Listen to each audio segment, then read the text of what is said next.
বিসমিল্লাহির রহমানির রহিম। শুধু দর্শকবৃন্দ, আজকে আমরা আবারও অন্যান্য সময়ের মতো আপনাদের সামনে লাইভে হাজির হয়েছি।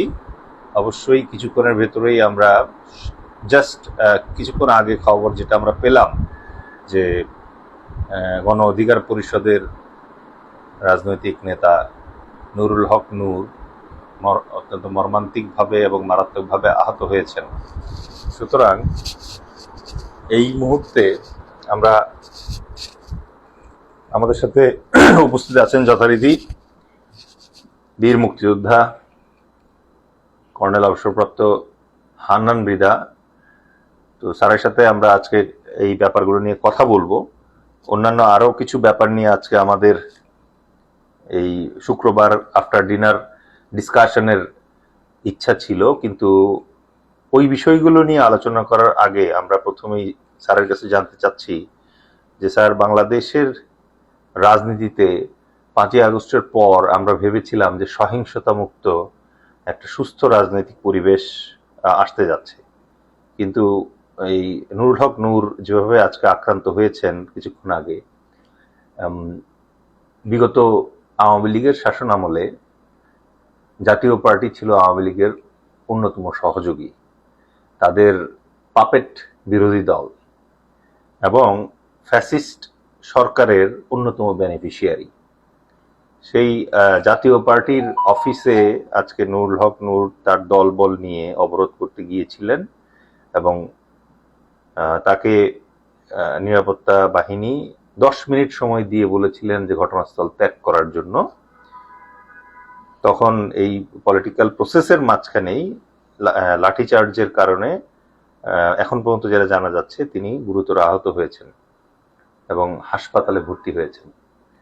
তো আপনার কি মনে হয় যে বাংলাদেশে এই ধরনের রাজনীতিবিদদের ওপরে শারীরিক আক্রমণের মাধ্যমে আমরা গণতন্ত্রে কোনো কিছু অ্যাচিভ করব?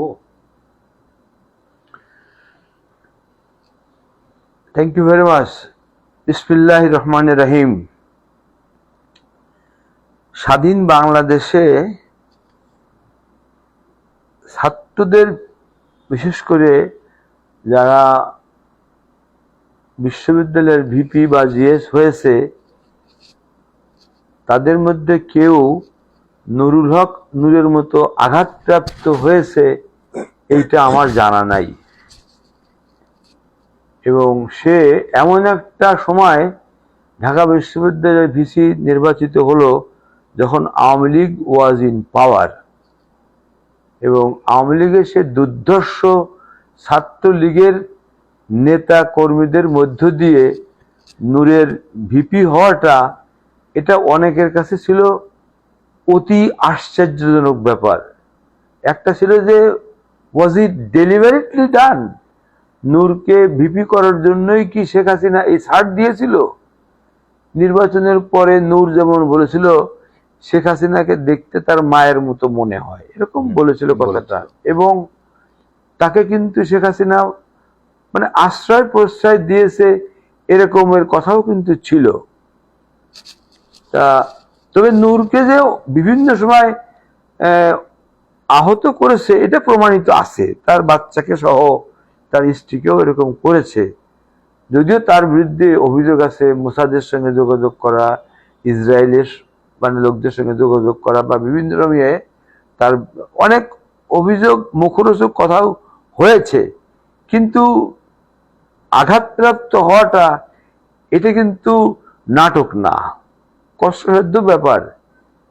এই বিষয়টা আমি মনে করি সঠিকভাবে তদন্ত করা উচিত, নাম্বার 1। নাম্বার 2, জাতীয় পার্টির অফিসের দিকে আজকের তার এই যাত্রাটা বা আক্রমণ করাটা আমি ঠিক কনসেপ্ট করতে পারি না। এই কারণে এটা না বিএনপির দল নুরুল হক নূর, না ছাত্রলীগ আক্রমণ তারা করতে পারে, না ওই যে ছাত্রদের যে দলটা সেটাও না।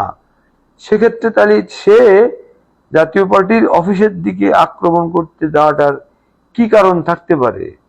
এটা আমার মনে হয় আইন প্রয়োগকারী সংস্থার সদস্যরা তদন্ত করে দেখবে এবং ভবিষ্যতে এই ধরনের ঘটনা যেন পুনরাবৃত্তি না হয় সেটার প্রতি তারা যেন যত্নশীল হয়। এক্ষেত্রে পুলিশ, সেনাবাহিনী, আইন শৃঙ্খলা রক্ষাকারী বাহিনী হিসাবে এই রাজনীতিবিদদের রক্তাক্ত না করে আর কিভাবে মানে ঠেকাতে পারে? অ্যাকচুয়ালি এই রক্তাক্ত করার বিষয়টা কেবল যে সেনাবাহিনী বা সামরিক বাহিনী বা পুলিশ বাহিনী করে এইটা কথাটা কিন্তু সঠিক নাও হতে পারে। ওই যে থার্ড কলমিস্ট যারা বা ফিফথ কলমিস্ট যারা, তারাও যে এই সঙ্গে যে এই সুযোগটা গ্রহণ করছে না, এটা কিন্তু আইন প্রয়োগকারী সংস্থার সদস্যদেরই দায়িত্ব প্রোটেকশনে চলে যাওয়া, যাতে তাদের বদনামটা না হয়। কারণ আফটার অল তো ইট ইজ দেয়ার ডিউটি, তাদের দায়িত্ব। আমি যদি লিবিয়ার একটা ছোট্ট উদাহরণ দেই, ওখানে লিবিয়ার একটা মানুষকে, মানে সে যে পলিটিক্যাল একটি ফিগার, তাকে টেলিফোনে থ্রেট করা হলো যে your life will be in danger. সে তখন পুলিশের কাছে যে অভিযোগ করলো, অভিযোগ করার পরের থেকে till last day of his life police was ensuring his safety and security. এখন and thereby he became very popular. আমি জানি না এরকম কোন ঘটনার পুনরাবৃত্তি এখানে হচ্ছে কিনা। না, আমরা আশা করি যে পুলিশ অথবা আইন শৃঙ্খলা রক্ষাকারী বাহিনী এই ধরনের রায়াট পরিস্থিতি অথবা পলিটিক্যাল প্রসেশন যেগুলো আছে, বিক্ষোভ যেগুলো আছে, এগুলো দমনে আরো বেশি কৌশলী হবে। এবং অফকোর্স এখন তো চাইলেই ক্যামেরার মাধ্যমে তাদের অ্যাকশনগুলো রেকর্ড রাখা যায়, সো সেগুলো তারা রাখবে। কিন্তু যে প্রসঙ্গ ইদানিং খুব মুখরোচক, এটা হচ্ছে স্যার যে একজন পুলিশ কর্মকর্তা, সে ঢাকায় থাকেন, উনি বেসিক্যালি গাজীপুরের পুলিশ কর্মকর্তা। সে ঢাকা থেকে যখন গাজীপুর যায় তখন পুরা রাস্তা মানে ব্লক করে দিয়ে একেবারে তার যে মোটরকেড আছে, রাষ্ট্রপতির মোটরকেড অথবা প্রধানমন্ত্রীর মোটরকেডের মতো করে সে যাওয়া আসা করে। এবং এটা নিয়ে বাংলাদেশের শীর্ষস্থানীয় একটি পত্রিকা, বিতর্কিত পত্রিকা, সেই পত্রিকা একটা প্রতিবেদনও করেছে। তো সে আবার বলেছে যে এই পত্রিকা আসলে তার পিছে লেগেছে। তো আসলে দুইটা প্রশ্ন এখানে। এক নম্বর হচ্ছে যে এই ধরনের প্রোটোকল এনজয় করা একটা পুলিশ কর্মকর্তার জন্য কতটুকু শোভন, এটা হচ্ছে এক। আর দুই নম্বর যেটা প্রশ্ন, সেটা হচ্ছে যে আপনি কি মনে করেন যে বাংলাদেশে এরকম দিন কখনো আসবে যে উন্নত বিশ্বের মতো রাষ্ট্রপ্রধানের যাতায়াতের সময় জনগণকে ঘন্টার পর ঘন্টা রাস্তায় দাঁড়িয়ে থাকতে হবে না? It's very good question. প্রথম কথা হচ্ছে যে একজন police officer of the rank of police commissioner, সে গুলশানে থাকে, ওখান থেকে যা আসার সময় জনগণের পথ রোধ করে যা আশা করছে, সে আজকের থেকে কিন্তু না। ঈশ্বরের ওই যে এই সরকার ক্ষমতা আসার পর থেকে কিন্তু সে করে আসতেছে বলে তদন্তে প্রকাশ। ম্যালপ্র্যাকটিস এটা কি শুধু পত্রিকার পাতায় আসলেই মানুষ জানবে? তার ডিপার্টমেন্টের যারা ঊর্ধ্বতন কর্মকর্তারা আছে তারা কি এটা জানে না? তাদের তরফ থেকে তারা কি করেছিল? স্বরাষ্ট্র মন্ত্রণালয়, তারা কি এটা জানে না? তাদের কি কর্তব্য ছিল? আমি যদি ভুল না বলে থাকি বা ভুল এখন না বলে থাকি, তাহলে সরকারের একটা আদেশ কিন্তু আছে যে প্রশাসন ক্যাডারের লোকেরা, বিশেষ করে এসপি মানে ডিসি বা এই লেভেলের লোকেরা তার প্লেস অফ পোস্টিং এ তার ফ্যামিলি নিয়ে থাকবে। আচ্ছা, ওইটাই তার ডিউটি স্টেশনে থাকবে। Exactly, number one. কেন? দুই তিনটে কারণে। একটা কারণ হচ্ছে যে সে যদি তার ফ্যামিলি নিয়ে প্লেস অফ পোস্টিং এ থাকে, তাহলে তার ছেলেমেয়েরা ওখানে স্কুলেই লেখাপড়া করবে। তখন এসপি ডিসি বা অন্যান্য র্যাঙ্কের কর্মকর্তা কর্মচারীরা তাদের সন্তানের লেখাপড়া ভালো হচ্ছে কিনা এইটা নিশ্চিত করার জন্য অকেশনালি তারা ওই জায়গা ভিজিট করতে, স্কুল ভিজিট করবে। ফলে ইমপ্রুভ করবে, টিচাররা ছাত্ররা সবাই যার যার মতন ডিসিপ্লিন হয়ে কাজ করবে। এবং এইটা তারা পালন করছে কিনা এসিআর এ লেখা থাকবে, দিস ওয়াজ অ্যান অর্ডার যে he lives with his family in the place of posting.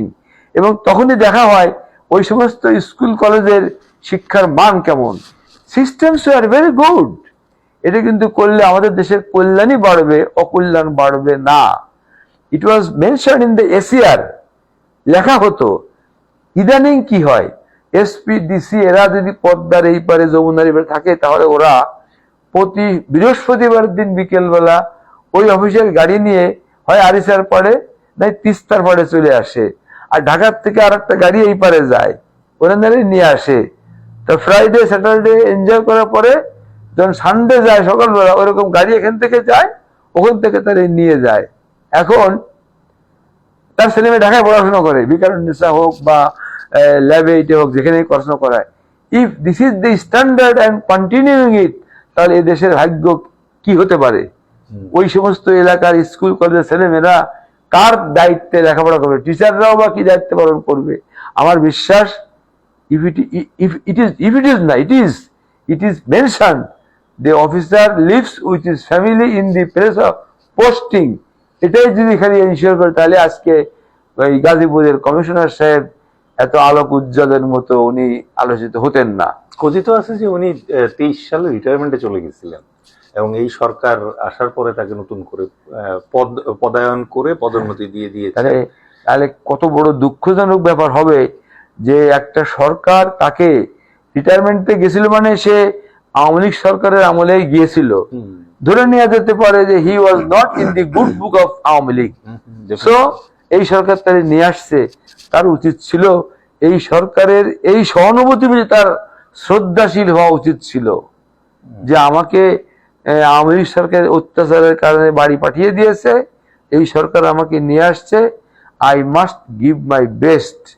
Complain করতেছে যে গাজীপুরে তার যে র্যাঙ্ক, তার সঙ্গে কনসিডারেটিং কোনো বাসস্থানের ব্যবস্থা সরকার করে নাই। এরা যদি গভর্নমেন্ট না করে থাকে, he can hire a house, he can hire a house nearby. তার যে বেতন আছে সেই বেতনের টাকার মধ্যে দেশে বাসা ভাড়া করতেই পারে। হি ক্যান হাউসের দরকার নেই তার, হাউস রেন্ট নিবে, অথবা he can write, has he made an appeal to the authority, যে আমার র্যাঙ্ক অনুযায়ী উইথ কমেন্সুরেটিং টু মাই স্ট্যাটাস আমাকে গাজীপুরে বাসা দেওয়া হোক।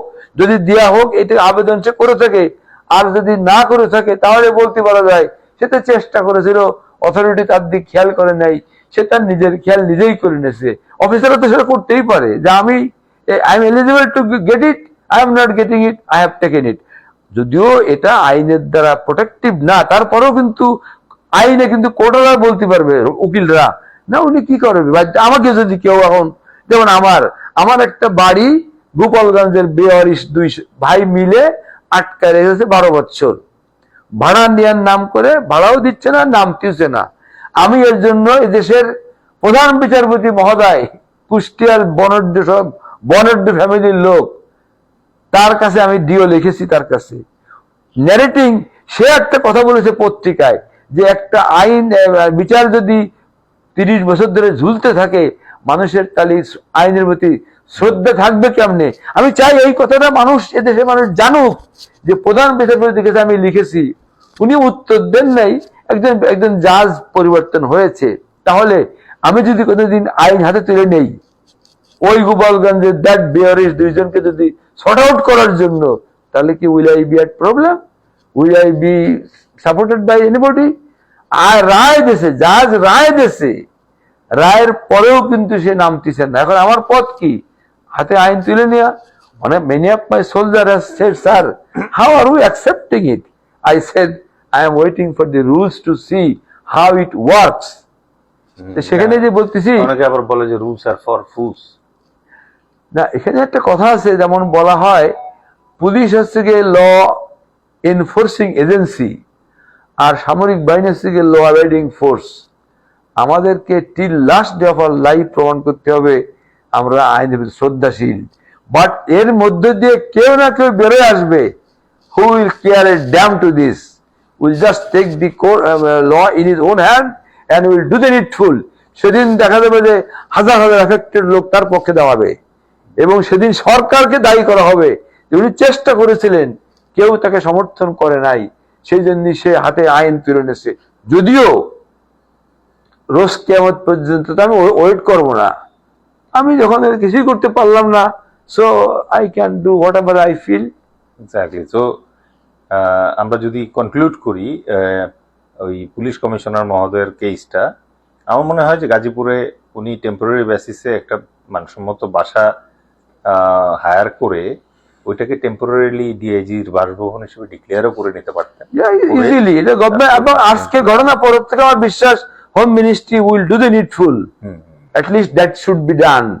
মানে আকালমানকে নিয়ে ইশারায় কাফি, বুদ্ধিমানরা তো ইশারায় বুঝে, এরপরে যে আর একজন ডিসি এসপি এই কাজ করবে না, হাউ ডু নো ইট?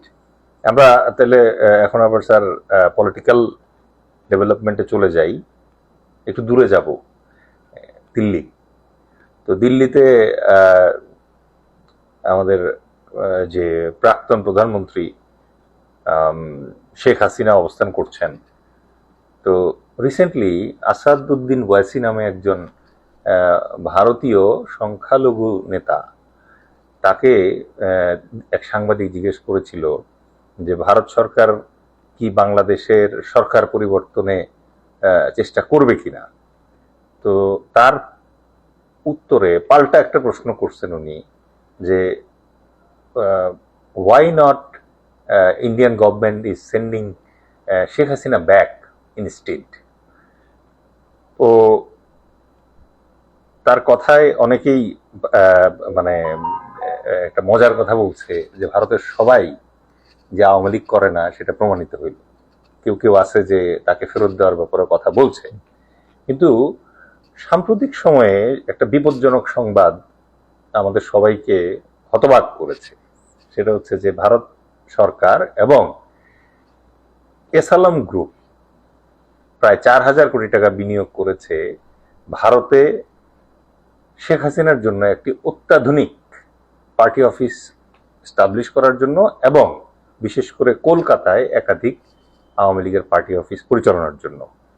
এবং শেখ হাসিনা নাকি আওয়ামী লীগের নেতাকর্মীদেরকে বলছে যে 1971 সালের কথা স্মরণ করতে এবং সেই আদলে একটি গভর্নমেন্ট ইন এক্সাইল ক্রিয়েট করার জন্য ভারতের মাটিতে।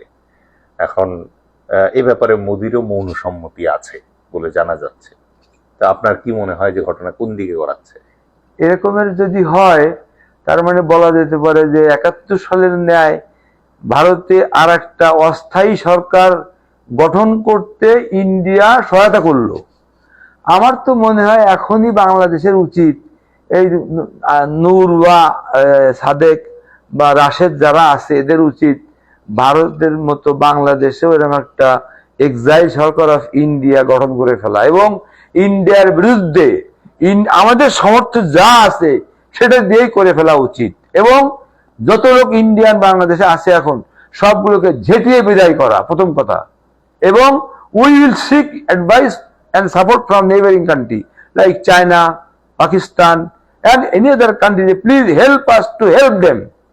এই সমস্ত লোক ভারতের থেকে বিতাড়িত হয়ে আসছে, and there are hundreds of thousands people are there in Bangladesh যারা ভারতের থেকে বিতাড়িত হয়ে আসছে। We should do it also. Tit for tat. Very simple thing. What the hell? India কি সমস্ত সমস্যার সমাধান তারা করে ফেলেছে?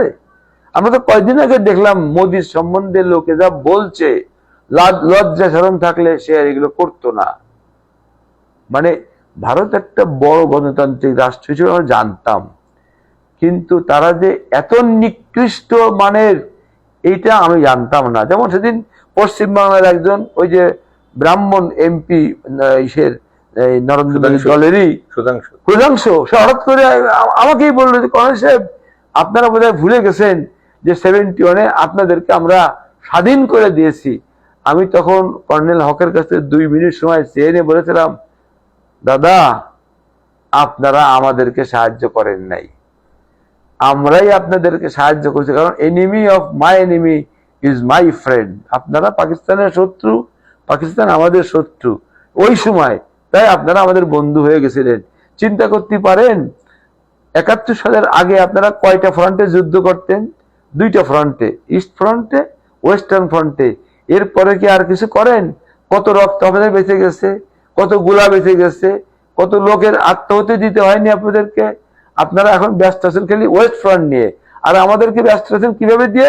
হিল ট্যাক্সকে ঢুকাই দিয়ে আমাদেরকে আপনারা ব্যস্ত রাখছেন। যদি কোনোদিন আমরা দস্তখত দিয়ে আসি নাই যে we can never be friend with Pakistan again, if we do so, তাহলে কিন্তু আপনাদের খবর আছে।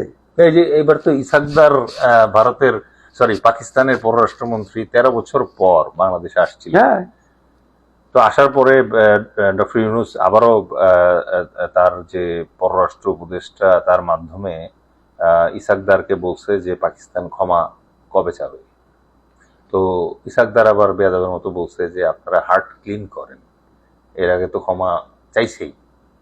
তো তাহলে কিভাবে না, এখানে কিন্তু একটা কথা আছে, আসলে এই কথাটা কিন্তু সত্য। ক্ষমা কিন্তু 3 বার তারা চেয়েছে। প্রথম ক্ষমা চেয়েছে জুলফিকার আলী ভুট্টো, ল্যান্ডিং টু বাংলাদেশ। সে কিন্তু পরিষ্কার বলেছে যে পাকিস্তানের তৎকালীন সরকার ছিল ইয়া খানের নেতৃত্বে। তো উনি বলেছেন যে ওই ইয়া খানের দ্বারা আমরাও কিন্তু নির্যাতিত হয়েছি। আপনাদেরকে অনুরোধ করব, আপনারা উদার মনে আমাদের দিকে তাকান।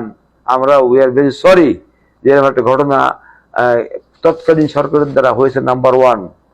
নাম্বার 2, সিমলা চুক্তির পরে বোধহয় একবার সিমলা চুক্তি president Pervez Musharraf, okay, he personally said it. এটা তো আমাদের দাদা ওই যে ডাক্তার কোন কি জানতেন Pinaki Chattopadhyay, he has best clearly said it 3 বার। কিন্তু পাকিস্তান এখানে স্যার একটা জিনিস অনেকে ডিবেট করে, হ্যাঁ, সেটা হচ্ছে যে একটা যেমন জার্মানি এখনো ক্ষমা চায় তাদের ওই দ্বিতীয় বিশ্বযুদ্ধের জন্য, জাপান এখনো ক্ষমা চায়। তো ক্ষমা চাওয়ার ব্যাপারটা হচ্ছে অনেকে মনে করে যে এটা তো আসলে সংসদে আলোচিত হয় নাই, এমনি মানে খণ্ডিত ভাবে তারা মানে রাষ্ট্রপ্রধানরা বলছে, সংসদে একটা ফর্মাল ক্ষমা চাওয়া, বিল উত্থাপন, ওরকম বিল উত্থাপন করলে পাকিস্তান আর বাংলাদেশ পলিটিশিয়ানরা তো একই পার্লামেন্টে কখনো বসবে না, তাহলে ক্ষমা তাহলে কিভাবে চাবে? একটা দেশের রাষ্ট্রপ্রধান যদি বলে যে we are very sorry for it, আমাদের সে সময় এই কাজটা করা ঠিক হয় নাই, আপনাদেরকে অনুরোধ করবো আপনারা মনটা উদার করে আমাদেরকে অ্যাকসেপ্ট করে নিন। আমার মনে হয় that makes sense. we should be also, আমাদের কি কোনো দোষ ছিল না? না, অফকোর্স এই জায়গায় স্যার একটা জিনিস অবশ্য আপনি খুবই সঠিক বলেছেন যে রাষ্ট্রপ্রধান বলেছে, রাষ্ট্র হিসেবে পাকিস্তান বাংলাদেশের স্বীকৃতিও দিয়েছে, এগুলো আসলে ইনডাইরেক্টলি ক্ষমা হিসেবে করা যায়। বাট যেটা অনেকে আবার বলে সেটা হচ্ছে যে 1971 সালে আমাদের একজন বীরশ্রেষ্ঠ ইঞ্জিন রুম আর্টিফিশিয়াল রুল আমিন, তাকে যে গুলি করে হত্যা করলো ভারতীয় বিমান বাহিনী, তারপরে আমাদের sector commander, no less than sector commander major Jalil, তাকে যে মানে অ্যারেস্ট করলো যে ইন্ডিয়ান লুট ইন খুলনা, সেটা তিনি প্রতিবাদ করেছিলেন এই জন্য। এবং সবচেয়ে বড় কথা হচ্ছে যে গনিমতের মাল হিসেবে তারা বাংলাদেশ থেকে যে পরিমাণ মালপত্র লুট করে নিয়ে গেছে যাওয়ার আগে ইন্ডিয়ান ফোর্সেস, এমনও বইপত্রে লেখা আছে যে চেয়ার টেবিলও বাদ দেয় নাই স্কুল কলেজের, সেগুলো তারা ট্রাকে ভর্তি করে নিয়ে গেছে। এবং আপনি একদিন আপনার একটা বক্তব্যে বলছিলেন যে একজন লেখক সুনীল গঙ্গোপাধ্যায় তার এক উপন্যাসে লিখেছে যে পূর্ব পাকিস্তান থেকে রঙিন টিভি একজন অফিসার মানে লুট করে নিয়ে যায় এবং এটার জন্য কোর্ট অফ এনকোয়ারি হয় এবং তার শাস্তিও হয়। Court martial AC fridge Dhaka থেকে নিয়ে গেছে। তো এটার জন্য কি ইন্ডিয়ার ক্ষমা চাওয়া? কোনদিন তারা ক্ষমা চেয়েছে? আর আমাদের বাঙালিরা কতদিন বলেছে যে মালো তোমরা ক্ষমা চাও আমাদের কাছে? ক্যাডেট কলেজ থেকে ইনস্ট্রুমেন্ট বক্স পর্যন্ত নিয়ে গেছে। Major Jalil was kept arrested till Sheikh Mujib is back in Bangladesh and brought him back. তাহলে ক্ষমা তাহলে কি has India ever asked me? আর যারা বাংলাদেশের লোকরা এই কথাটা বলে they are all দালাল, কারণ তারা ওই যে বললাম তারা ভারতের দালাল বলেই তারা এই কথাটা বলে না। পাকিস্তানের প্রধানমন্ত্রী Zulfikar Ali Bhutto president, he personally begged apology and said with খালি এটা বলছে যে আপনারাও মনটা একটু উদার করেন। উদার মানে কি, একটু বড় করেন যাতে আমরা ভিতরে প্রবেশ করতে পারি, আমরা সেটাই নিতে পারি। ওই সময়ের একটা ঘটনা আপনার কাছ থেকে আমরা জানতে চাই, সেটা হচ্ছে 157 officers were abducted in Bangladesh, Pakistani officer. এই ক্ষমা চাওয়ার পরে নাকি তাদেরকে বেকসুর খালাস দিয়ে পাকিস্তানে পাঠিয়ে দেওয়া হয়েছিল। মানে এটা কি Pakistani officer? Pakistani officer? No, it's not like that. ওখানে ছিল যে 196 জনকে রাষ্ট্র মানে দেশদ্রোহী বা অপর দেশে চিহ্নিত করা ছিল। গণহত্যার অপরাধে। হ্যাঁ, আচ্ছা, এক্স্যাক্টলি। আচ্ছা, এই 196 জন, হুম, হুম, তাই 196 জন যদি মাফ হয়ে করে থাকে, দিতে বলছে। এর মধ্যে রাজাকার আল-বদর সহ কিন্তু হুম। এটা who excuse them? Sheikh Mujib. হ্যাঁ, শেখ কেন? মুজিব এটা মাফ করে দিয়েছে। Why he did it? Because Sheikh মুজিবের জামাই was a collaborator. Oh, he served in Pakistan, atomic energy কমিশনে চাকরি করেছে এবং নভেম্বরের বেতন পর্যন্ত উনি নিয়েছেন। With all the respect and regards to doctor Mohammad Wajed, he continued serving. Sheikh Mujib এই যে ক্ষমা করে গেল অনলি তার জামাইয়ের ক্ষমাকে জায়েজ করার জন্য। Is there anybody who can defend me? Sheikh Mujib তার প্রতি তার ফ্যামিলির জন্য 1500 টাকা মাসে ভাতা, রেশন, অ্যাম্বুলেন্স সিএমএস থেকে তাকে দেওয়া হয়েছিল তার ছেলের জন্ম এবং বাসায় আনা নেওয়া করার জন্য। How then? তো বাই বার্থ কি সে পাকিস্তানি? স্বাধীনতার আগে তার জন্ম, তখন তো পাকিস্তান না ডিক্লেয়ার তো হয়ে গেছে বাংলাদেশ। তার আগে জিয়া রহমান তো ডিক্লেয়ার করে গেছে বাংলাদেশ। অতএব because of the Zia Rahman he is born in Bangladesh. তাহলে তো আমি এতদিন ভাবতাম যে পাকিস্তানি একজন জন্মাইছে, তারপরে পাকিস্তানি এক অফিসার নাকি বসে এক নমরুদ পয়দা না তো না, পাকিস্তান না, সে এখন ইউএস। হ্যাঁ, না না, ওই যে এটা করে বলছে যে যখন ওই হাসপাতালে যখন তার জন্ম হলো, কান্নাকাটি করে উঠলো বাচ্চাটা, তখন ওই দি গার্ড ওয়াজ আউটসাইড, সে জিজ্ঞেস ছিল, আমি তো উর্দু বলতে পারি না, তা এরকম অ্যামাউন্টস টু লাইক দ্যাট, যে কি বাচ্চা হয়েছে? তো বলেছে যে লালকা। তখন ও বলছে যে আনাদার নমরুদ পয়দা হতে হয়। এটা শেখ হাসিনা নিজে বলছে। আমি শেখ হাসিনা নিজের মুখে থেকে তাই বলতেছি। তার মানে শেখ হাসিনা তো ওটা অ্যাকসেপ্ট করে, ওর যদি প্রতিবাদ মুখর মনে হতো, ওরাই বেটা তুই কেন বলিস আমার ছেলে নমরুদ, আমার ছেলে জয়, ওই যে জয় মানে ভিক্টরি, তখনই বলছে যে নমরুদ পয়দা হতে হয়। এখন তো বোঝা যায় ও নমরুদ ছিল না ও আল্লাহর ফেরেশতা ছিল শেখ হাসিনার ছেলে জয়। এখন এই জায়গায় স্যার আরেকটা জিনিস খুব অ্যালার্মিং, সেটা হচ্ছে যেই মুহূর্তে মানে আওয়ামী লীগ দাবি করছে যে তারা গভর্নমেন্ট ইন এক্সাইল তৈরি করতেছে ইন ইন্ডিয়া, একই সময়ে জাতীয় পার্টিও দাবি করতেছে যে তারা বৈধ বিরোধী দল এখনো, এবং সেই হিসাবে তারা আবার রাজনীতিতে সক্রিয় হওয়ার চেষ্টা করছে। আপনি কি মনে করেন যে জাতীয় পার্টি এখনো আওয়ামী লীগের প্রতি তাদের আনুগত্য বজায় রাখবে? না, ওইটা হচ্ছে যে ওদের তো আর কোনো যাওয়ার জায়গা নাই, ওরা আওয়ামী লীগের সঙ্গে এটা লেপ্টে থাকবে। জামাত যে যায় নাই এটা একটা ভালো দিক, কারণ জামাতের কাছে তো আওয়ামী লীগ গিয়েছিল, গোলাম আজমের বাসায় গিয়েছিল তেল পানি পড়া আনতে, বদরুল আজাদ চৌধুরীকে ভোট আনার জন্য এগেনস্ট আব্দুর রহমান বিশ্বাস। এটা হয় অনেক সময়, এটা অনেক সময় হয়। জাতীয় পার্টি এখন দেখতেছে যে এদেরকে এখন কেউ গ্রহণ করতেছে না, তাহলে ঠিক আছে ওদের সঙ্গে আমরা একটু লেপ্টে থাকি, যদি কিছু একটা হয় কোনোদিন, এটা হয়তো কাজে লাগতে পারে। সরকারের এই ব্যাপারে সতর্ক হওয়া উচিত। এখন কথা হচ্ছে যে সরকার তো কারোর রাজনীতি নিষিদ্ধ করে নাই, করতেও পারে না। তবে হ্যাঁ, যদি কেউ নটোরিয়াস অ্যাক্টিভিটিস করে as per law of the land government take an decision, সেক্ষেত্রে জাতীয় পার্টির লোকদেরকে ডেকে বলে দিতে পারে যে don't be funny, don't do it. তোমরা as per law of the land যতটুকু দরকার যদি কথাবার্তা বলতে, গভর্নমেন্ট একটা কাজ করতে পারে, পুরাতন বিমানবন্দরকে খুলে দিতে পারে, যে কোনো পার্টি যত দাবি দেওয়া যা আছে ফি ধরে দেবে, ফি, যে তোমরা এত টাকার ফি দিয়ে বিনিময়ে তোমরা এই ঘন্টা থেকে এই ঘন্টা পর্যন্ত যত ইচ্ছা গালাগালি করো, সরকারের বিরুদ্ধে যা ইচ্ছে করো, কিন্তু রাষ্ট্রের জিনিস নষ্ট করতে পারবা না। বাস, আর বলবে যে কোন সাবজেক্টে গালাগালি করবো বলবো আগের থেকে বলে দিও, তাহলে মন্ত্রণালয়ের ওই সংশ্লিষ্ট লোকরা ওখানে যাবে, যে উইদিন 3 days তারা রিজাইন্ডার উত্তর দেবে, পত্রিকায় যাবে এই দলের এই অভিযোগ ছিল, এই হলো উত্তরটা, ফাইন। তাহলে এর বাইরে গেলে হিল বি কট। এটা তো আমি ঠিক বুঝতে পারি না, এই দেশে যারা এত ব্রেনি যারা আছে তারা তো এই কাজটাই করতে পারে। তো এই জায়গায় তো আপনি খুব চমৎকার সিস্টেমেটিক একটা আলোচনা আনলেন। আসলে সমস্যা হয়ে গেছে যেটা স্যার, সেটা হচ্ছে যে পলিটিক্সে আসলে কোয়ালিটি লোকজনের না আসার কারণে, মেধাবী লোকজনের না আসার কারণে, এই যে আপনি যে মেধাবী অপশনগুলো বলতেছেন এগুলো তাদের মাথায় আসে না। তারা যথারীতি ক্ষমতায় আসার পরে এই নিজেদের আখের গুছাইতে ব্যস্ত হয়ে যায়, সেই জন্য এই সমস্যাটা। তো আজকে একটা দারুণ মানে প্রোগ্রেস হয়েছে, যেখানে নির্বাচন কমিশন থেকে নির্বাচনের একটা রোড ম্যাপ ডিক্লেয়ার করেছে। এবং এই রোডম্যাপ ডিক্লারেশনের কারণে নির্বাচনের ব্যাপারে যে একটা ধোঁয়াশা ছিল সেটা আরো একটু ক্লিয়ার হলো। তারা অতি সত্বর চূড়ান্ত ভোটার তালিকাও প্রকাশ করে দিবে সবার দেখার জন্য। কিন্তু এই জায়গায় অনেকেই একটা প্রশ্ন করছে, যে সেটা হচ্ছে যে ওই একটা ঘটনা, সার্কাস, এক সার্কাসে দর্শকদেরকে বলা হলো আপনারা সবচেয়ে শক্তিশালী সিংহ নির্বাচন করবেন ভোটাভুটির মাধ্যমে। কিন্তু সার্কাসের মঞ্চে দেখা গেল একের পর এক গাধা, ঘোড়া আর খচ্চর ঢুকতে শুরু করলো। তো তখন সার্কাসের যে দর্শক আছে তারা বললো যে সিংহ কোথায়? তো তখন সার্কাসের মালিক বলল যে সিংহ যেহেতু আমরা পয়দা করতে পারি নাই, এই গাধা, ঘোড়া আর খচ্চরের ভেতরে আপনাদেরকে যে কোনো একজনকে সিংহ মনে করে ভোট দিতে হবে। এবং তারা ভোট দিল। ভোট দেওয়ার পরে যখন সিংহের গর্জনের সময় আসলো তখন গাধার সেই কীর্তন শোনা গেল।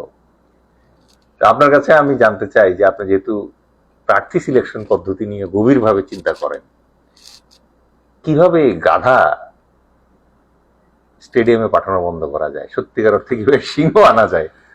অ্যাকচুয়ালি আমি অবশ্য এই কথাটা আমি এই জন্যই বলতে যাব না যে if I accept this theory, তাহলে আমি যারা নির্বাচনে আসতে চায় তাদেরকে অবমূল্যায়ন করা হবে, এটা আমি করতে চাচ্ছি না। বরঞ্চ একটা কথাই বলবো, সরকার যদি ইচ্ছে করে সহি ভোটার মানে সহি ক্যান্ডিডেট বের করার জন্য, এটা 1-2 ব্যাপার। সেটা কিভাবে? বর্তমানে দুর্নীতি দমন কমিশন আগের থেকে অ্যাক্টিভ, এবং বিশেষ করে ডিজি হিসেবে যারা আছে, এটা তো আমার সঙ্গে চাকরি করেছে শিবলি, আক্তার, মাহফুজা, তারপরে এরকম আরো অন্তত আক্তার হামিদ, এরকম অন্তত 20-25 জন আরো অনেক আছে, বাট যাদেরকে আমি অনেক ক্লোজ থেকে দেখেছি, ব্যাংক লিখে দিলেও শিবলি আক্তারকে কিনতে পারবে না। It is very truth. এদের অফিসার আছে ওখানে। কিন্তু আমি ওদের একজন অফিসার ছিল, তার ফাদার মারা গেল কুমিল্লার ওখানে, তো মারা গেলে তার পোস্টিং এখানে। তখন আমি ওই কুমিল্লা ডাইরেক্টরেটের যারা ছিল ওর বললাম, শোনো তুমি ওর বাড়িতে যাও, যে দেখো ওর কে কে আছে, মানে ওর বাবার দাফন করার থেকে আরম্ভ করে মিলাদ দেওয়ার ব্যাপারে সব ব্যবস্থা করো, যা টাকা পয়সা লাগে আমি দিবানি। তখন জেনারেল মতিন ছিল আমার ডিজি, স্যার সো নাইস। উনি বুঝে, হান্নান তুমি কি এটাকে আর্মি করতে চাচ্ছ? আমি যে না স্যার। বলে কেন? যে তাহলে স্যার এটা না হবে আর্মি, না থাকবে দুর্নীতি কমিশন, মাঝখান থেকে আর একটা হবে যেটা কাঙ্ক্ষিত না। তবে স্যার এদের মধ্যে কিছুটা সহমর্মী থাকার দরকার আছে স্যার, ওরা তো সেই প্রশিক্ষিত না স্যার, বাট হি লাইকড ইট। এবং সে সময় কিন্তু এটাই প্রথম যে সমস্ত ডিডি যারা ছিল, তারা আশেপাশে যারা ছিল, দে অল কেম। হ্যাঁ, ওর বাবার মৃত্যু, ও এখান থেকে যেতে যেতে দাফন টাফন করা সব অলরেডি ইট ওয়াজ ডান। আমি কেন কথাটা বলতেছি, যে আগের থেকে দুর্নীতি দমন কমিশন এখন কিন্তু অ্যাক্টিভ। এটা অনেক ভালো, এই ভালো দিক এটা। তা সেখানে আমি এই জন্য বলবো, আর তাছাড়া বর্তমান আমলে তো কেউ ফোন করে বলতেছে না যে ও আমার লোক, একটু স্বাধীনভাবে কাজ করতে পারতেছে। যদি এইবার তারা না পারে, আর জীবনে সন্দেহ আছে। এই জন্য বলতেছি যে, তবে ইলেকশন করার নিয়ম হচ্ছে কি, আমি মনে করি এক সহজে করতে পারে এ candidate who should be clean, যার কোটি কোটি টাকা মাইরা বলবে মাছের চাষ করেছি, হানিফের মতো। ওই যে কুষ্টিয়া হানিফ সাহেব, সে মাছের চাষই করে নাই, সে কোটি টাকার মালিক হয়ে গেছে। তাহলে এবং ওইটা সরকার সেটা মেনে নিয়েছে। আচ্ছা, যে দেখো ই গো ফিজিক্যালি, আসলে এটা মাছের চাষ ছিল কিনা, হাঁসের চাষ ছিল কিনা, মুরগির চাষ ছিল কিনা, স্ট্রেট হি ইজ অফ। শুধু অফ না, he is put into the jail, under the bar. সেরকম যদি করে, যদি শুরু করে এখন থেকে ডক্টর ইউনূস স্যার, ঠিক আছে আমি বাছাই শুরু করলাম, আই এম টেলিং ইউ, দুর্নীতিবাজ যারা আসিল বা আছে বা ভবিষ্যতে হবে, তারা নমিনেশন পেপার ফিল আপই করবে না। তাহলে কি এখনই যে সকল দল নেক্সট ইলেকশন করতে চায়, তাদের সম্ভাব্য প্রার্থীদের শর্ট লিস্ট কি তাহলে এখনই সরকারের আমি কাছে তো জমা দেওয়া উচিত? এই কথা তো ডক্টর ইউনূস স্যারের কাছে আমি 2 মাস ধরে বলে আসছি যে স্যার দোহাই লাগে আপনার, খালি একটা কাজ করেন sir, none to be honest and dishonest, নিকটিকে তুলে ওজন করা হোক। দুটো জিনিস মাত্র, একটা হচ্ছে যে কারা সহি ক্যান্ডিডেট, যার বিরুদ্ধে দুর্নীতির মামলা নাই, যার বিরুদ্ধে অসৎ কাজের মামলা নাই। বয়সের কোনো বাদ এবং থাকা উচিত? বয়সের বাপ একটা কথা কি, যে যদিও মেম্বার অফ পার্লামেন্টও তার আর্মির মতো যুদ্ধক্ষেত্রে দৌড় দিয়ে টেন্স টু টেন্স যায় না, তারপরেও মিনিমাম একটা ফিজিক্যাল ফিটনেস থাকা দরকার আছে। তাহলে হাইয়েস্ট বয়স কত দেওয়া যায়? আমার মনে হয় যে more than 70 Should not be allowed. অথবা এরকম থাকা উচিত না। কারণ হচ্ছে কি, সে তো দেশের জন্য অন্য কাজও করতে পারে, সে নট নেসেসারি যে he has to be member of parliament. ভালো শিক্ষিত লোকদেরকে তো তার অন্য দায়িত্ব দেওয়া যেতে পারে, যে ক্যাপেবল কোয়ালিটি লোক আছে, তারাই সরকার বেছে নেবে, অন্য কাজে বেছে নেবে। এই জায়গায় স্যার আমার একই রকম আরেকটা প্রশ্ন আছে, সেটা হচ্ছে বাংলাদেশের পলিটিশিয়ানরা আসলে জানে না হোয়েন টু রিটায়ার। আমি with due respect to seniors and elderly politicians, but আমাদের পলিটিশিয়ানদেরও জানা উচিত যে কোন লেভেলটা আসলে প্লেয়ার বয়স, কোনটা কোচের বয়স। So at some point of time they should also retire. কারণ এতে হয় কি, আমরা যেরকম এখন একটা দুটো পলিটিক্যাল পার্টিতে দেখতেছি যে তাদের টপ লিডারশিপ এত বেশি বয়োবৃদ্ধ, এবং তাদের কারণে এনার্জেটিক যে মিড রেঞ্জের লিডারশিপটা ফ্লারিশ করার কথা ছিল, তারা আসলে প্রপারলি ফ্লারিশ করছে না। এবং এই মিড রেঞ্জটা স্ট্রং না হওয়াতে অন্যান্য জায়গায় দেখা যাচ্ছে একেবারে নাদান ছেলেপেলে যারা আছে তারা ক্লেম করতে শুরু করছে মানে টপ লিডারশিপ। এখানে কিন্তু একটা গুরুত্বপূর্ণ জিনিস আছে।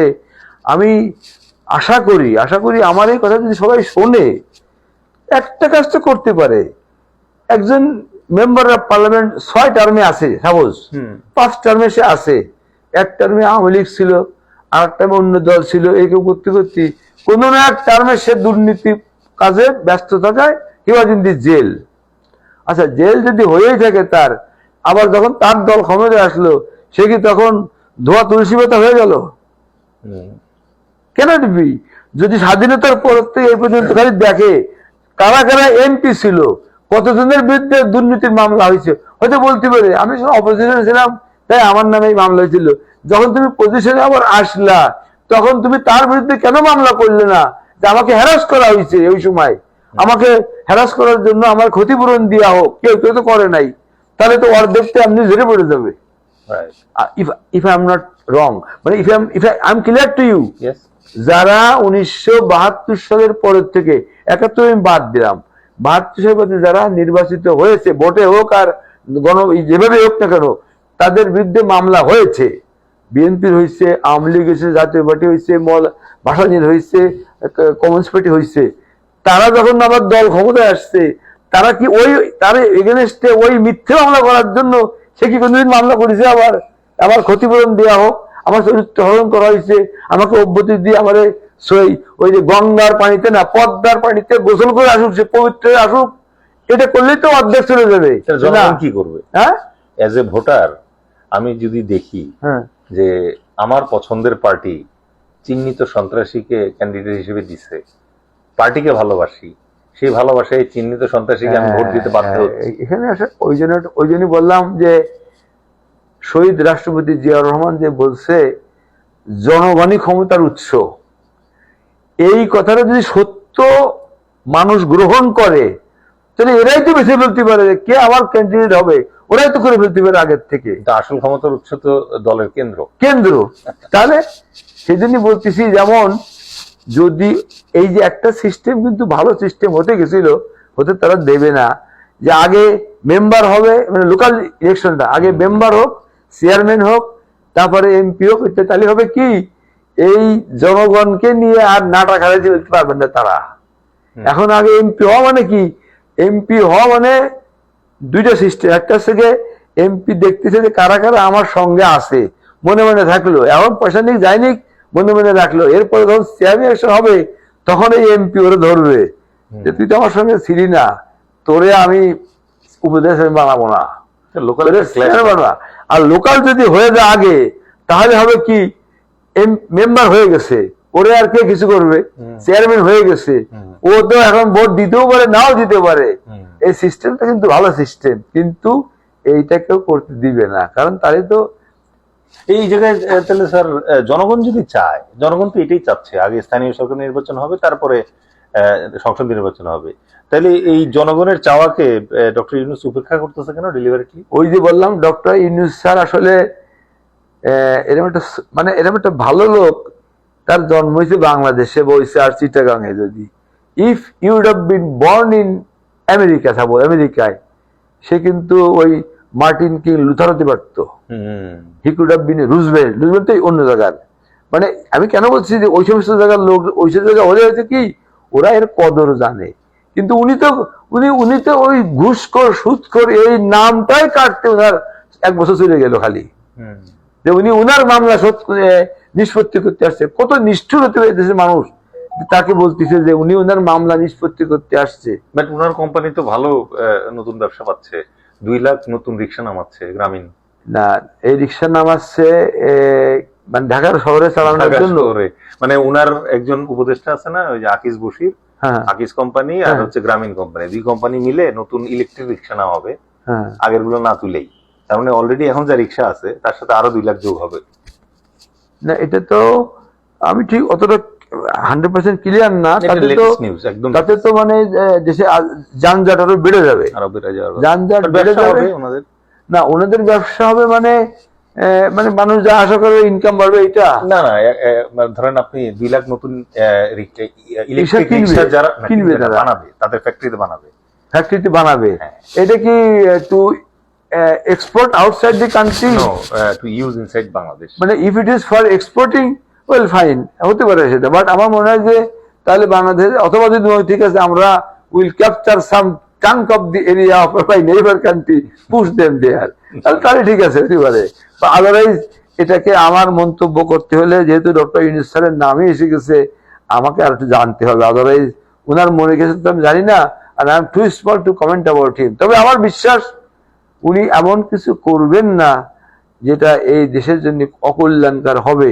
আর যদি কোনোদিন মানুষ সেটা সত্যিকারেই যদি অকল্যাণকার চিন্তা করে কিছু বলে, কষ্টকর হবে। তাই আমরাও বিলিভ করি যে উনি অবশ্যই অকল্যাণকর বাংলাদেশের জন্য কিছু করবেন না। বাট একই সাথে বাংলাদেশের যারা অসৎ ব্যবসায়ী, তারা তো বসে থাকে না, তারা আসলে বিভিন্নভাবে চেষ্টা করে এই সিস্টেমের ভেতরেই তাদের আখের গুছিয়ে নেওয়ার জন্য। আমরা অনুষ্ঠানের শেষ পর্যায়ে চলে এসেছি। একটা কৌতূহল থেকে অনেকেই মাঝে মাঝে প্রশ্ন করে যে 1/11 সময় যখন বেগম খালেদা জিয়া এবং তার পরিবারকে মামলা দেয়া হয়েছিল, তখন তাদের তারেক জিয়া এবং ম্যাডাম জুবাইদা, তাদের যে শিশু সন্তানটি ছিল তার নামে নাকি মামলা দেওয়া হয়েছিল। না, ব্যাপারটা ওরকম না। ম্যাডাম জিয়া তো was in the jail, Tarek Rahman was in the jail এবং ডিজিএফ এর কাস্টডিতে ছিল।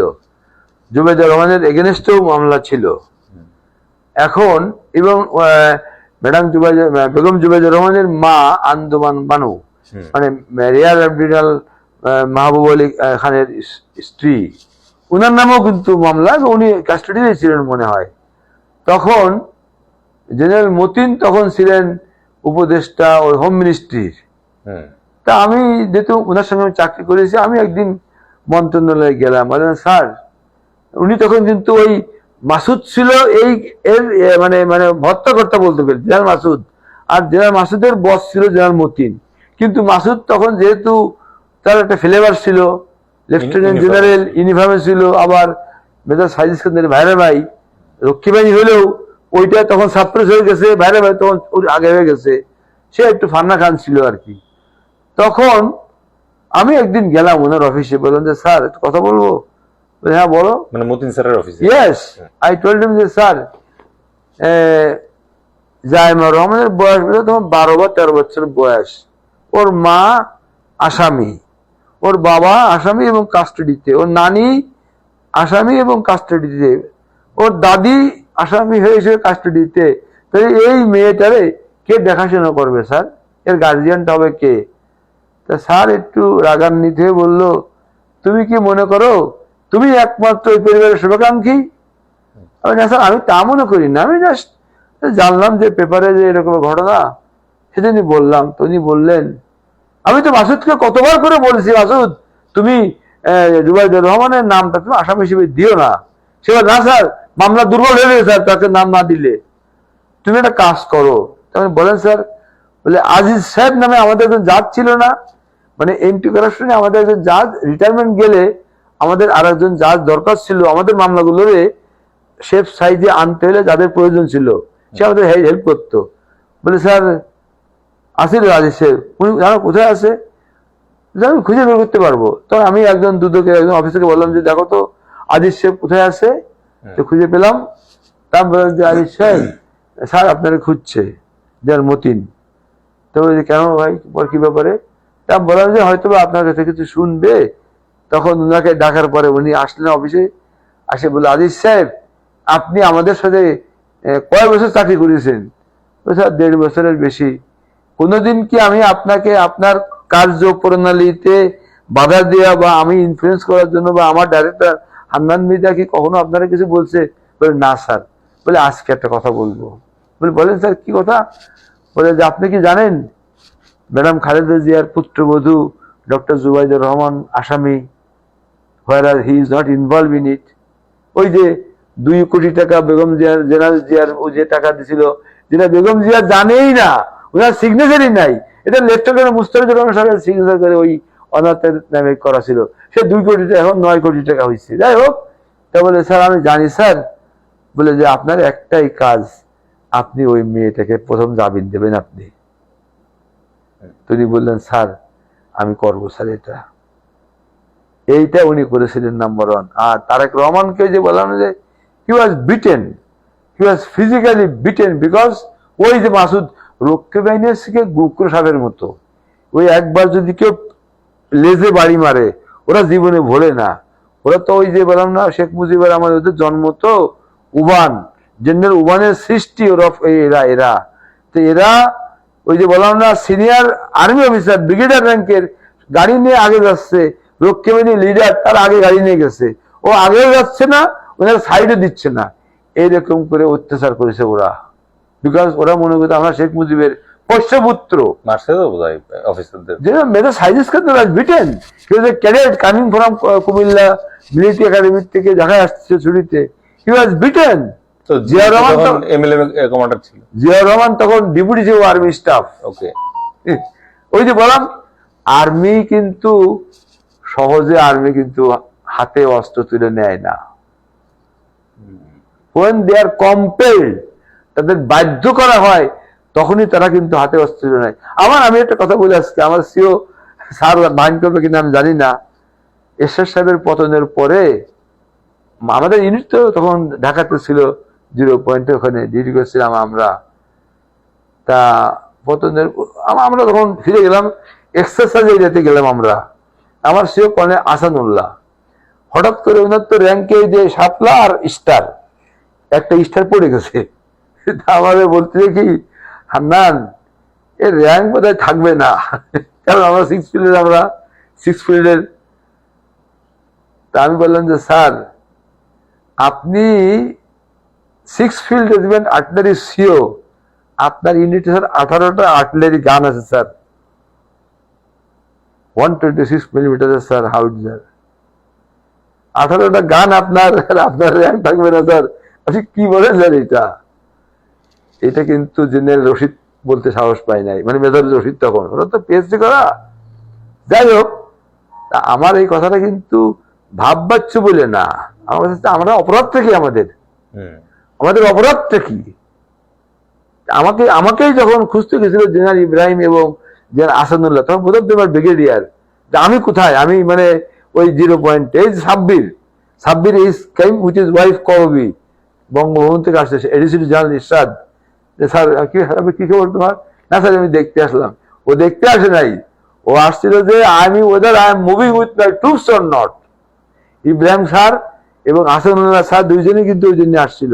লাকিলি ওই দিন কি বলে বায়তুল মুকাররমে সূরা ইয়াসিন পড়তেছিলাম আমি। হুজুর বললে স্যার আপনার পড়াটা সহি হচ্ছে না, কোন জায়গা, এখানে উচ্চ, আমি তো আরবি লাইনের লোক না, এই যে পড়তেছি আল্লাহ মাফ করে দেবে, এটা সেদিনই বলতেছি। এই জন্য কথাটা যে আর্মি কিন্তু সহজে কিন্তু আর্মি কোনো কিছু করে না এই পর্যন্ত, until and unless they are forced to do it. আমার বিশ্বাস বর্তমান বাংলাদেশের যে অবস্থা আছে, তাদেরকে আমার অনুরোধ থাকবে তারা যেন সেনাবাহিনীর সম্বন্ধে, ইয়েস, যে সমস্ত সেনা অফিসারের বিরুদ্ধে দুর্নীতির অভিযোগ আছে, অগাধ টাকা পয়সা বানাইছে, they must be taken to the task, so that এটা এক্সাম্পলে থাকবে যে ওই যে বলছিল কর্নেল সাহেব, the army officer should be son of a god, এইটাকে ফিরিয়ে আনতে হবে আমাদের ইজ্জত সম্মান রক্ষা করার জন্য।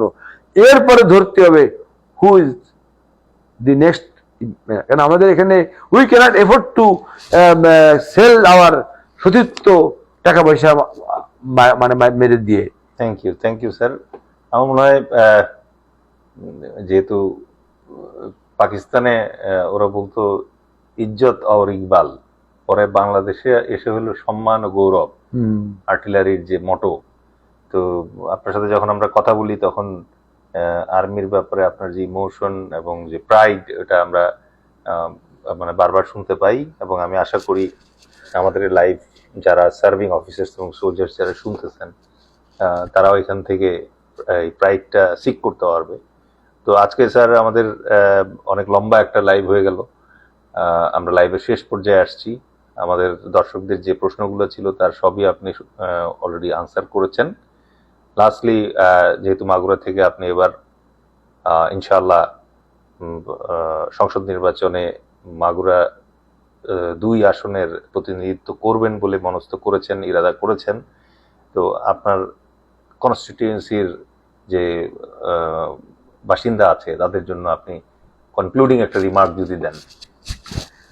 বিফোর আই মানে সে এনিথিং টু দেম, আমি পাকিস্তান আর্মি সম্বন্ধে একটা কথা বলবো। পাকিস্তান আর্মিতে ফিল্ড অফিসারের অ্যাবভ, মানে মেজর অ্যান্ড অ্যাবভের এসিআর লেখার সময় ওখানে একটা সিস্টেম আছে, ওরা নাকি লেখে, লাস্ট সেন্টেন্স লেখে, এসিআর লেখে, the officer is capable to lead troops in the battlefield. The officer is capable to lead troops in the battlefield. এর আগে তার সময় যাই লেখা থাকুক, আউটস্ট্যান্ডিং লেখা থাকলেও যদি ওই সেন্টেন্স না থাকে, he is not promoted. Unfortunately এই দেশে যদি কেউ লেখে he is capable to lead troops battlefield, ওরা প্রথম আগে ডাউন করবে, সরি আউট ফার্স্ট, আর তারপর র নিয়ে যাবে বর্ডার ক্রস করে। হ্যাঁ, বিশেষ করে আওয়ামী লীগের আমলে এটা হয়েছে, এটা আওয়ামী লীগের আমলে এটা হয়েছে। ওরা কখনো চায় নাই যে এই অফিসাররা ফাইটার ডেভেলপ করুক। আমি আশা করব বর্তমান যারা সেনাবাহিনীর চাকরিরত আছে, আমি অবশ্য তোমার সম্বন্ধে একটা কথা বলি এই মুহূর্তে, brigadier Hakim from 3rd BMA long course, ও আমার খুব সিনিয়র, আমি খুব ভালোবাসি ওরে। আমি যদিও ওরা একটা যে যাই থাকে, ও আমাকে বলছিল যে স্যার মেজর দেলোয়ারের লেখা আমি পড়ি, ওই যে তোমার সানজু টানজু সম্বন্ধে তোমার লেখা, বলে স্যার ও তো he was promoted to the rank of major general and he thought to become the CGS. বলে স্যার আমি যদি সিজিএস হতাম, সিজিএস স্যার, ওর বই আমি চালু করতাম বিএমএ এই আর্মিতে। ও কিন্তু আমাকে যখনই দেখায় সেই কথাটা খালি বলে। তার মানে কি আছে, দেয়ার আর অফিসার যারা সত্যিকারে চায় রোবটিক কাজ না করার জন্য, বাট ওই যে বললাম যে যারা they will fight the battle till last, ওই যে জেনারেল মুনজুর বলছিল বিফোর, মানে first phase, second phase, third phase, ওখানে বলছিল if you lose the battle in this phase, keep the last bullet for you before surrender to the enemy. এগুলো সব দেবতার বাণীর মতো মনে হয়। এগুলো যদি কেউ এই আর্মি যদি এগুলো খালি মনে রাখে, তাহলে this army can fight any battle, doesn't matter. এটা আমি কেন বলছি কথাটা, যে আমাদের এই আর্মিটাকে যদি কেউ খালি ব্যবহার করতে পারে, যে পিভট, তাহলে ওই সুবিধার মেজার আনিসুল মিদা কেমন করে ম্যাডাম স্যারকে আপনি আমাদের কাছে দেন, মার কাছে সন্তান আসছে তো বাবাকে নেওয়ার জন্য দেন আপনি। এবং এনে কি বলছিল, স্যার এই সিআর আপনি বলেন স্যার সেনাবাহিনী কমান্ড শুধু না স্যার, আপনি রাষ্ট্র কমান্ড করবেন। এটা সেই আর্মি, অথচ আজকে সেই আর্মির এই অবস্থা হয়েছে কেন? বিকজ এদের মাজা ভেঙে ফেলে দিচ্ছে। এবং সেটা কি করেছে, শেষ আঘাত করেছে শেখ হাসিনা। রাষ্ট্রের প্রধানমন্ত্রী, প্রতিরক্ষা মন্ত্রীর দায়িত্বে যে আছে, সে যদি একটা সেনাবাহিনীর ক্ষতি করে, তাকে কোনো অবস্থাতেই ক্ষমা করা যেতে পারে না। 57 জন অফিসার একসাথে খায়। 71 অনেক এত লোক মারা যায় নাই, এত অফিসার মারা যায় নাই। হাওয়ার আমি আশা করব বর্তমানে যারা সেনাবাহিনীর চাকরিতে আছো, তোমরা যারা বয়সে আমার থেকে ছোট, র্যাঙ্কে তোমরা বড় হয়ে গেছো, please love this army. This army has given you honour and dignity, has given many things to you. Our soldiers salute you publicly so people understand you are the leader. Please love them also, যাতে তারা বুঝতে পারে they are equally. Salute তো reciprocal হয়। If my soldier salutes me, I return him. তার মানে কি? এটা একটা মানে আমি কি বলবো, এটাকে বলতে গেলে যে আমাদের বুঝতে হবে it's a return. আমার অনুরোধ থাকবে এই সেনাবাহিনীকে দিয়ে যেন কেউ আর খারাপ কাজ না করে। No, they cannot be allowed to do anything which is not correct. আর এইবার আমি একটা কথা বলবো, খালি এই যে আমার এলাকাটা তো মাগুরা 2 থেকে 19টা ইউনিয়ন নিয়ে গঠিত। তার মধ্যে মাগুরা মোহাম্মদপুর থানায় 8টা ইউনিয়ন, শালিকা থানায় 7টা ইউনিয়ন, আর মাগুরার 4টা ইউনিয়ন নিয়ে এই 19টা ইউনিয়ন। এই জায়গার কিন্তু রাজাকারের সংখ্যা নাই, হাতে গোনা। অদার ফ্রিডম ফাইটার এই নোহাটার, এবং এই নোহাটার নাম ছিল second capital of Bangladesh in 71। এখানে 5 বার মিলিটারি অপারেশন হয়। A captain and 2 JCO and 4 soldiers were killed. ওরা একেবারে গান পাউডার দিয়ে পুরো বাজার পুরায় ছাই করে ফেলে দিয়েছিল। ওয়ান বীর প্রতীক, গোলাম ইয়াকুব বীর প্রতীক নোহাটার। হি ওয়াজ মেড ডেপুটি চেয়ারম্যান, এই যে মুক্তিযুদ্ধ কমান্ড কাউন্সিলের ভাইস চেয়ারম্যান জিয়াউর রহমান সাহেব তাকে কিন্তু উনি আওয়ামী লীগ করতেন, but Ziaur Rahman appointed him as the vice chairman of মুক্তিযুদ্ধ কমান্ড কাউন্সিল, গোলাম ইয়াকুব বীর প্রতীক। আমি চাচা বলে ডাকতাম আমাকে না।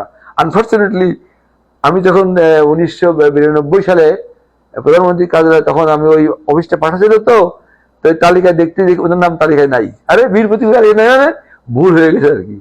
ইট ওয়াজ ডান লেটার অন।